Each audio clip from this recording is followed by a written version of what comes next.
Hello, welcome to the Adventures of Huckleberry Finn, chapters 4 through 6. Well, 3 or 4 months run along, and it was well into the winter. Now, I'd been to school most all the time and could spell and read and write just a little, and I could say the multiplication table up to 6 times 7 is 35, and I don't reckon I could ever get any further than that if I was to live forever. I don't take no stock in mathematics anyway. At first, I hated the school, but by and by, I got so I could stand it. Whenever I got uncommon tired, I played hooky, and the hiding I got the next day done me good and cheered me up. So the longer I went to school, the easier it got to be. I was getting sort of used to the widow's ways, too, and they weren't so raspy on me. Living in a house and sleeping in a bed pulled on me pretty tight, mostly. But before the cold weather, I used to slide out and sleep in the woods sometimes, and so that was a rest for me.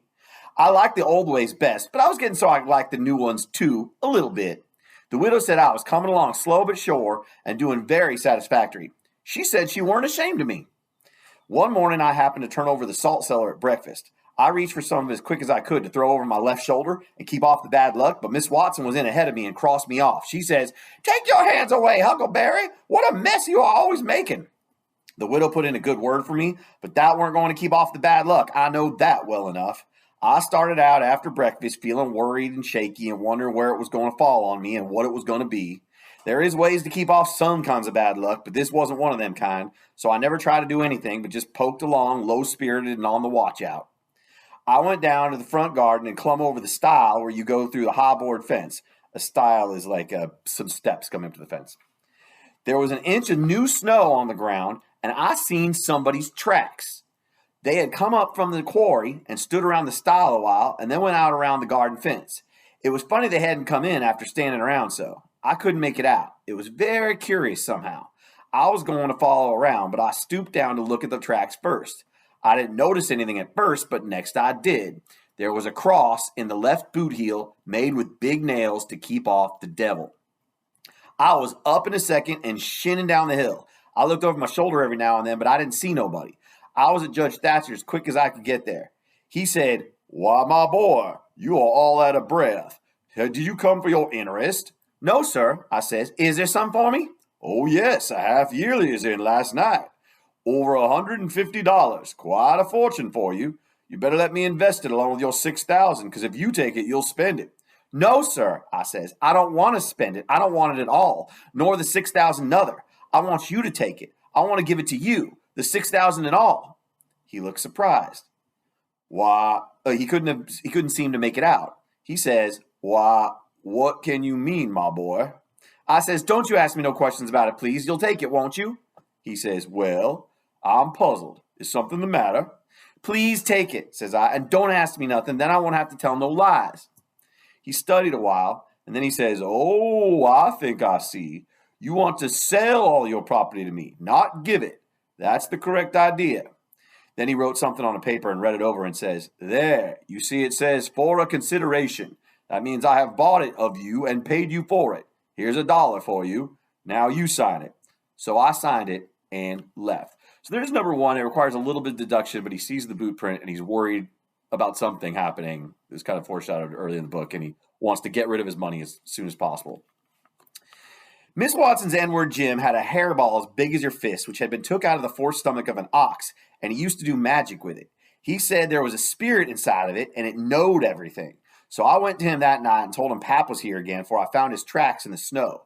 What I wanted to know was, what was he going to do, and what was he going to stay? Jim got out his hairball and said something over it, and then he held it up and dropped it on the floor. It fell pretty solid and only rolled about an inch. Jim tried it again and then another time, and it acted just the same. Jim got down on his knees and put one ear against it and listened, but it weren't no use. He said it wouldn't talk. He said sometimes it wouldn't talk without money. I told him I had an old slick counterfeit quarter that weren't no good because the brass showed through the silver a little, and it wouldn't pass nohow even if the brass didn't show because it was so slick it felt greasy, and so that would tell on it every time. I reckon I wouldn't say nothing about the $1 I got from the judge. I said it was pretty bad money, but maybe the hairball would take it because maybe it wouldn't know the difference. Jim smelt it and bit it and rubbed it and said he would manage so the hairball would think it was good. He said he would split open a raw Irish potato and stick the quarter in between and keep it there all night. And next morning, you couldn't see no brass, and it wouldn't feel greasy no more, and so anybody in town would take it in a minute, let alone a hairball. Well, I know the potato would do that before, but I'd forgot it. There you can stop and answer number 2 about why the hairball initially won't talk. What do you need to do for it? Jim put the quarter under the hairball and got down and listened again. This time he said the hairball was all right. He said it would tell me my whole fortune if I wanted it to. I says, go on. So the hairball talked to Jim, and Jim told it to me. He says, your old father don't know yet what he's going to do. Sometimes he spec he'll go away, and then again he spec he'll stay. The best way is to rest easy and let the old man take his own way. There's 2 angels hovering around about him. One of them is white and shiny, and the other one is black. The white one gets him to go right a little while, then the black one sail in and bust it all up. A body can't tell yet which one going to fetch him at the last. But you is all right. You going to have considerable trouble in your life and considerable joy. Sometimes you going to get hurt, and sometimes you going to get sick, but every time you's going to get well again. There's 2 gals flying about you in your life. One of them's light and the other one is dark. One is rich and the other is po'. You going to marry the po' one first and the rich one by and by. You wants to keep away from the water as much as you can and don't run no risk, because it's down in the bills that you's going to get hung. When I lit my candle and went up to my room that night, there sat Pap, his own self. So there's number 3 about what he's supposed to stay away from. And then he goes back to his house and finds that Pap has found him, his dad. Here's chapter 5. I had shut the door too. Then I turned around, and there he was. I used to be scared of him all the time. He tanned me so much. I reckon I was scared of him now, too. But in a minute, I see I was mistaken. That is, after the first jolt, as you may say, when my breath sort of hitched, he being so unexpected. But right away after, I see I wasn't scared of him, worth bothering about. He was most 50, and he looked it. His hair was long and tangled and greasy and hung down, and you could see his eyes shining through like he was behind vines. It was all black, no gray. So was his long, mixed-up whiskers. There weren't no color in his face, where his face showed. It was white, not like another man's white, but a white to make a body sick, a white to make a body's flesh crawl, a tree-toed white, a fish belly white. As for his clothes, just rags, that was all. He had one ankle resting on the other knee. The boot on that foot was busted. His clothes just rags, that was all. He had one ankle resting on the other knee. The boot on that foot was busted, and 2 of his toes stuck through, and he worked them now and then. His hat was laying on the floor, an old black slouch with the top caved in like a lid. There's number 4 about the various attributes of Pap. I stood looking at him. He sat there looking at me with his chair tilted back a little. I set the candle down. I noticed the window was up, so he had clumb in by the shed. He kept looking at me all over. By and by, he says, "Starchy clothes, very. You think you're a good deal of a big bug, don't you?" "Maybe I am, maybe I ain't," I says. "Don't you give me none of your lip," says he. "You put on considerable many frills since I've been away. I'll take you down a peg before I get done with you. You're educated too, they say, can read and write. You think you're better than your father now, don't you, because he can't? I'll take it out on you. Who told you might meddle with such highfalutin foolishness? Hey, who told you could?" "The widow, she told me." "The widow, hey? And who told the widow she could put in her shovel about a thing that ain't none of her business?" "Nobody never told her." "Well, I'll learn her how to meddle. And looky here, you drop that school, you hear? I'll learn people to bring up a boy to put on airs over his own father and let on to be better than what he is. You let me catch you fooling around that school again, you hear? Your mother couldn't read and she couldn't write, nother before she died. None of the family couldn't before they died. I can't, and here you're swelling yourself up like this. I ain't the man to stand it, you hear? Say, let me hear you read." You can stop and do number 5 right there about why Pap objects to Huck going to school. I took up a book and begun something about General Washington and the wars. When I'd read about a half minute, he fetched the book a whack with his hand and knocked it across the house. He says, "It's so. You can do it. I had my doubts when you told me. Now looky here, you stop putting on frills. I won't have it. I'll lay for you, my smarty. And if I catch you about that school, I'll tan you good. First, you know you'll get religion, too. I never see such a son." He took up a little blue and yaller picture of some cows and a boy and says, "What's this?" "It's something they gave me for learning my lessons good." He tore it up and says, "I'll give you something better. I'll give you a cowhide." He sat there a mumbling and a growling a minute, and then he says, "Ain't you a sweet-scented dandy, though? A bed. and bedclothes and a looking glass and a piece of carpet on the floor. And your own father got to sleep with the hogs in the tan yard. I never see such a son. I bet I'll take some of those frills out of you before I'm done with you. Why, there ain't no end to your heirs. They say you're rich. Hey, how's that? They lie, that's how. Looky here, mind how you talk to me. I'm a standing about all I can stand now, so don't give me no sass. I've been in town 2 days, and I ain't heard nothing but about you being rich. I heard about it away down the river, too. That's why I come. You get me that money tomorrow. I want it. I ain't got no money. It's a lie. Judge Thatcher's got it.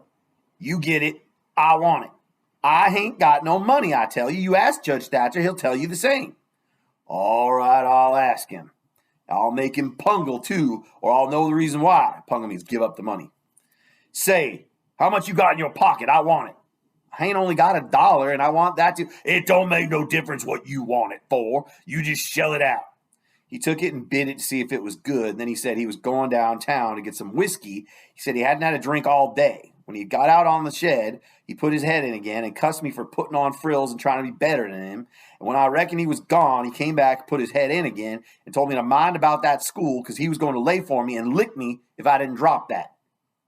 Next day, he was drunk, and he went to Judge Thatcher's and bully-ragged him and tried to make him give him the money, but he couldn't. And then he swore he'd make the law force him.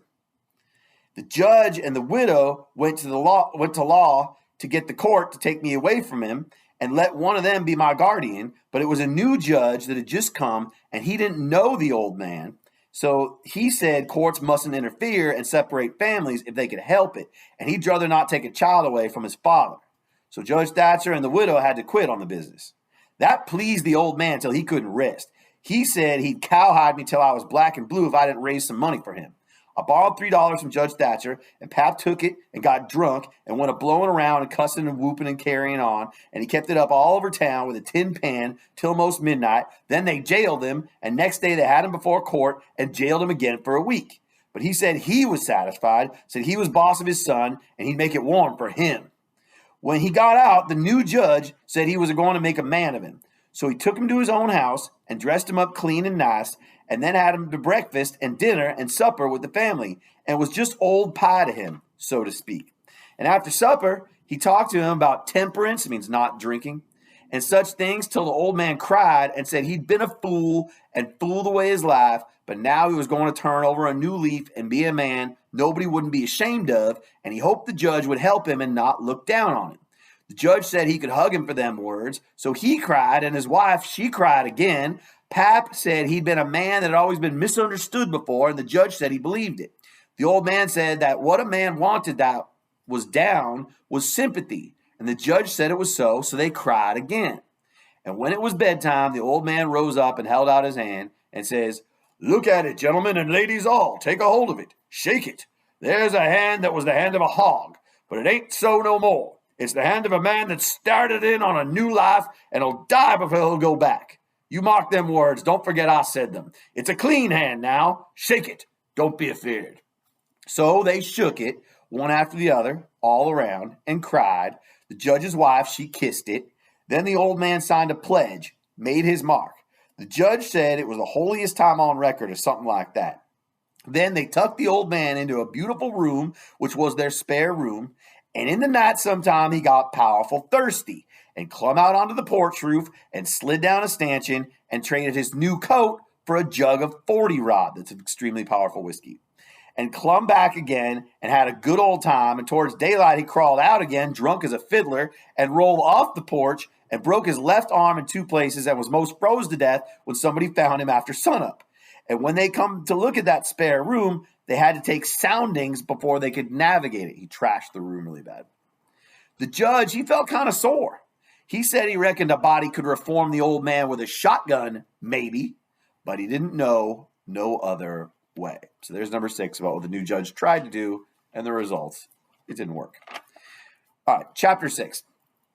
Well, pretty soon the old man was up and around again, and then he went for Judge Thatcher in the courts to make him give up that money, and he went for me, too, for not stopping school. He catched me a couple of times and thrashed me, but I went to school just the same and dodged him or outrun him most of the time. I didn't want to go to school much before, but I reckon I'd go now to spite Pap. The law trial was a slow business, appeared like they weren't ever going to get started on it, so every now and then I'd borrow $2 or $3 off the judge for him to keep from getting to cowhiding. Every time he got money, he got drunk, and every time he got drunk, he raised Cain around town, and every time he raised Cain, he got jailed. He was just suited. That kind of thing, this kind of thing was right in his line. So back there a little bit is the answer to number 7 about why Huck is now going to school. He got to hanging around the widows too much, and so she told him at last that if he didn't quit using around there, she would make trouble for him. Well, wasn't he mad? He said he would show who was Huck Finn's boss. So he watched out for me one day in the spring and catched me and took me up the river about 3 miles in a skiff and crossed over to the Illinois shore where it was woody and there weren't no houses but an old log hut in a place where the timber was so thick you couldn't find it if you didn't know where it was. He kept me with him all the time, and I never got a chance to run off. We lived in that old cabin, and he always locked the door and put the key under his head nights. He had a gun, which he had stole, I reckon, and we fished and hunted, and that was what we lived on. Every little while, he locked me in and went down to the store 3 miles to the ferry and traded fish and game for whiskey and fetched it home and got drunk and had a good time and licked me. The widow, she found out where I was by and by, and she sent a man over to try to get a hold of me, but Pap drove him off with a gun, and it weren't long after that till I was used to being where I was and liked it, all but the cowhide part, all but the getting beaten cowhide like a leather. It was kind of lazy and jolly laying off comfortable all day, smoking and fishing with no books nor study. 2 months or more run along, and my clothes got to be all rags and dirt, and I didn't see how I'd ever got to like it so well at the widow's, where you had to wash and eat on a plate and comb up and go to bed and get up regular and be forever bothering over a book and have old Miss Watson pecking at you all the time. I don't want to go back no more. I had stopped cussing because the widow didn't like it, but now I took to it again because Pap had no objections. It was pretty good times up in the woods now. Take it all around. So number 8, what are some things he likes about living with Pap, even though Pap sucks, versus living with the widow? But by and by, Pap got too handy with his hickory. He beat me too much. And I couldn't stand it. I was all over welts. He got to going away so much, too, and locking me in. Once he locked me in and was gone 3 days. It was dreadful lonesome. I judged he had got drowned, and I was never going to get out anymore. I was scared. I made up my mind I would fix up some way to leave there. I had tried to get out of that cabin many a time, but I couldn't find no way. There weren't a window to it big enough for a dog to get through. I couldn't get up the chimney. It was too narrow. The door was thick, solid oak slabs. Pap was pretty careful not to leave a knife or anything in the cabin when he was away. I reckon I had hunted the place over as much as 100 times. Well, I was most all the time at it because it was about the only way to put in the time. But this time I found something at last. I found an old rusty wood saw without any handle. It was laid in between a rafter and the clapboards of the roof. I greased it up and went to work. There was an old horse blanket nailed against the logs at the far end of the cabin behind the table to keep the wind from blowing through the chinks and putting the candle out. I got under the table and raised the blanket and went to work to saw a section of the big bottom log out, big enough to let me through. Well, it was a good long job, but I was getting towards the end of it when I heard Pap's gun in the woods. I got rid of the signs of my work and dropped the blanket and hid my saw, and pretty soon Pap come in. So he's starting to prepare a way to get out and run away. Why? What is he? There's a couple different things he doesn't like about being stuck in Pap's cabin. Pap weren't in a good humor, so he was his natural self. He said he was down to town and everything was going wrong. His lawyer said he reckoned he would win his lawsuit and get the money if they ever got started on the trial, but then there was ways to put it off a long time, and Judge Thatcher knowed how to do it, and he said people allowed there'd be another trial to get me away from him and give me to the widow for my guardian, and they guessed it would win this time. This shook me up considerable because I didn't want to go back to the widows anymore and be so cramped up and civilized, as they called it. Then the old man got to cussing and cussed everything and everybody he could think of, and then cussed them all over again to make sure he hadn't skipped any. And after that, he polished off with a kind of general cuss all around, including considerable parcel of people which he didn't know the names of, and so called them what's his name when he got to them, and went right along with his cussing. He said he would like to see the widow get me. He said he would watch out. If they tried to come any such game on him, he knowed of a place 6 or 7 miles off to stow me in where they might hunt till they dropped and they couldn't find me. That made me pretty uneasy again, but only for a minute. I reckon I wouldn't stay on hand till he got that chance. The old man made me go to the skiff and fetch the things he had got. There was a 50-pound sack of cornmeal and a side of bacon, ammunition, and a 4-gallon jug of whiskey, and an old book and 2 newspapers for wadding, besides some tow. I toted up a load and went back and sat down in the bow of the skiff to rest. I thought it all over, and I reckon I would walk off with the gun and some lines and take to the woods when I run away. I guessed I wouldn't stay in one place, but just tramp right across the country, mostly night times, and hunt and fish to keep alive, and get so far away that the old man nor the widow could never find me anymore. I judged I would saw out and leave that night if Pap got drunk enough, and I reckon he would. I got so full of it I didn't notice how long I was staying till the old man hollered and asked me whether I was asleep or drowned. I got the things all up to the cabin, and it was about dark. While I was cooking supper, the old man took a swig or two and got sort of warmed up and then went to ripping again.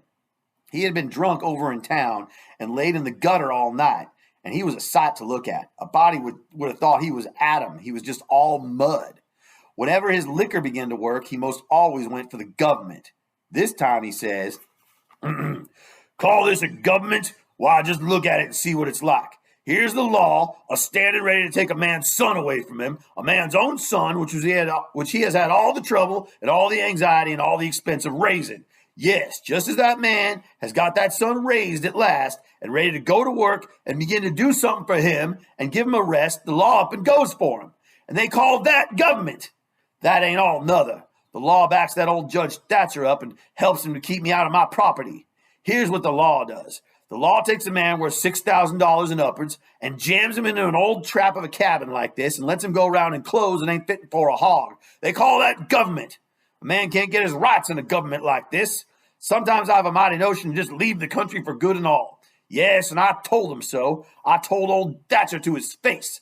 Lots of them heard me and could tell what I said. Says I, for 2 cents, I'd leave the blamed country and never come near it again.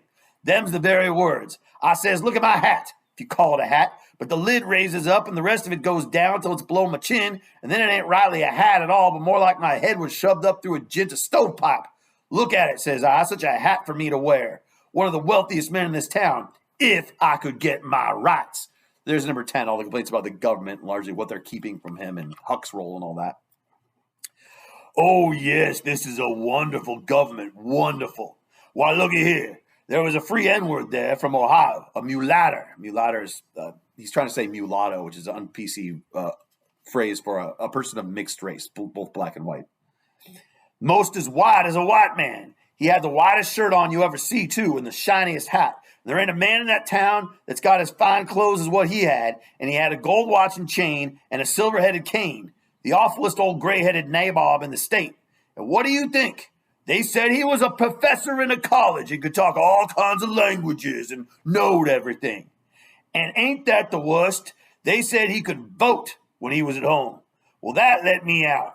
Thinks I, what is the country coming to? It was election day, and I was just about to go and vote myself if I weren't too drunk to get there. But when they told me there was a state in this country where they let that N-word vote, I draw it out. I says I'll never vote again. Them's the very words I said.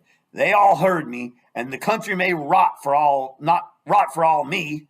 I'll never vote again as long as I live. And to see the cool way of that N-word, why, he wouldn't have given me the road if I hadn't shoved him out of the way. I says to the people, why ain't this N-word put up at auction and sold? That's what I want to know.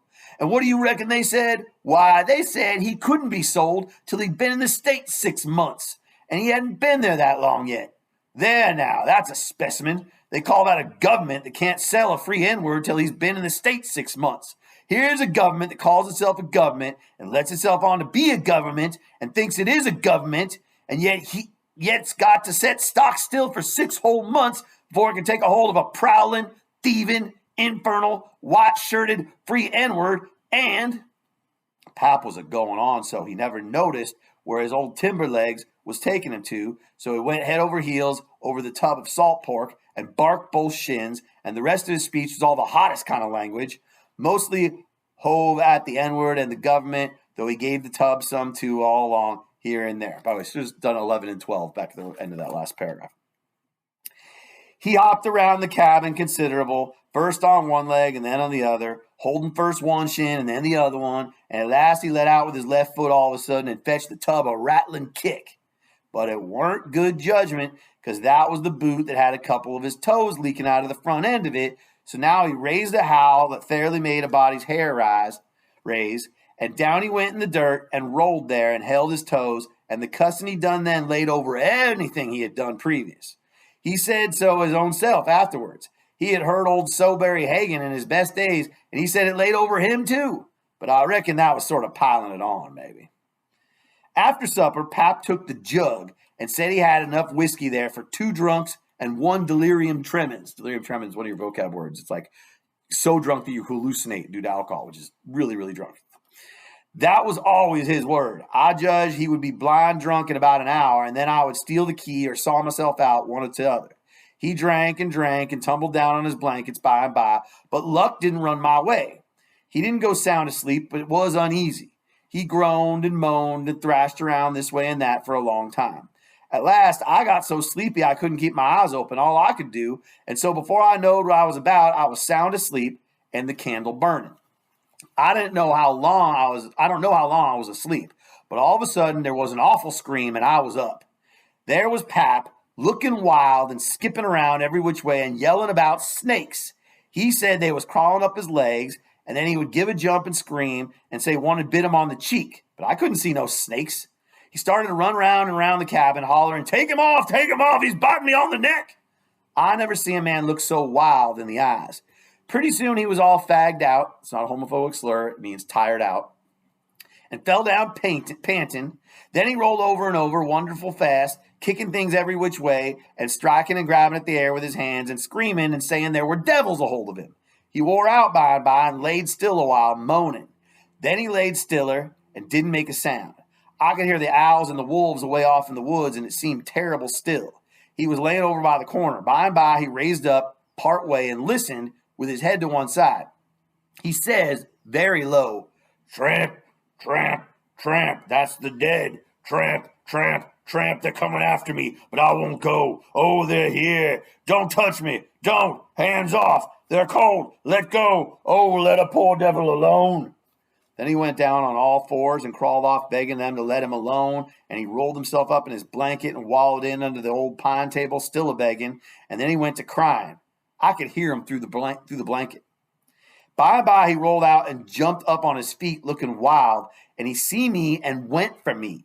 He chased me around and round the place with a clasp knife, calling me the angel of death, and saying he would kill me, and then I couldn't come for him no more. I begged and told him I was only Huck, but he laughed such a screechy laugh and roared and cussed and kept on chasing me up. Once when I turned short and dodged under his arm, he made a grab and got me by the jacket between my shoulders, and I thought I was gone. But I slid out of the jacket quick as lightning and saved myself. Pretty soon he was all tired out and dropped down with his back against the door and said he would rest a minute and then kill me. He put his knife under him, said he would sleep and get strong, and then he would see who was who. So he dozed off pretty soon. By and by, I got the old split-bottom chair and clumb up as easy as I could, not to make any noise, and got down the gun. I slipped the ramrod down it to make sure it was loaded, and then I laid it across the turnip barrel, pointing towards Pap, and sat down behind it to wait for him to stir. And how slow and how still the time did drag along. So this is the end of the chapter and the answer number 14. What is Huck doing as the chapter ends? Because he's terrified of drunk as heck Pap. Thanks very much.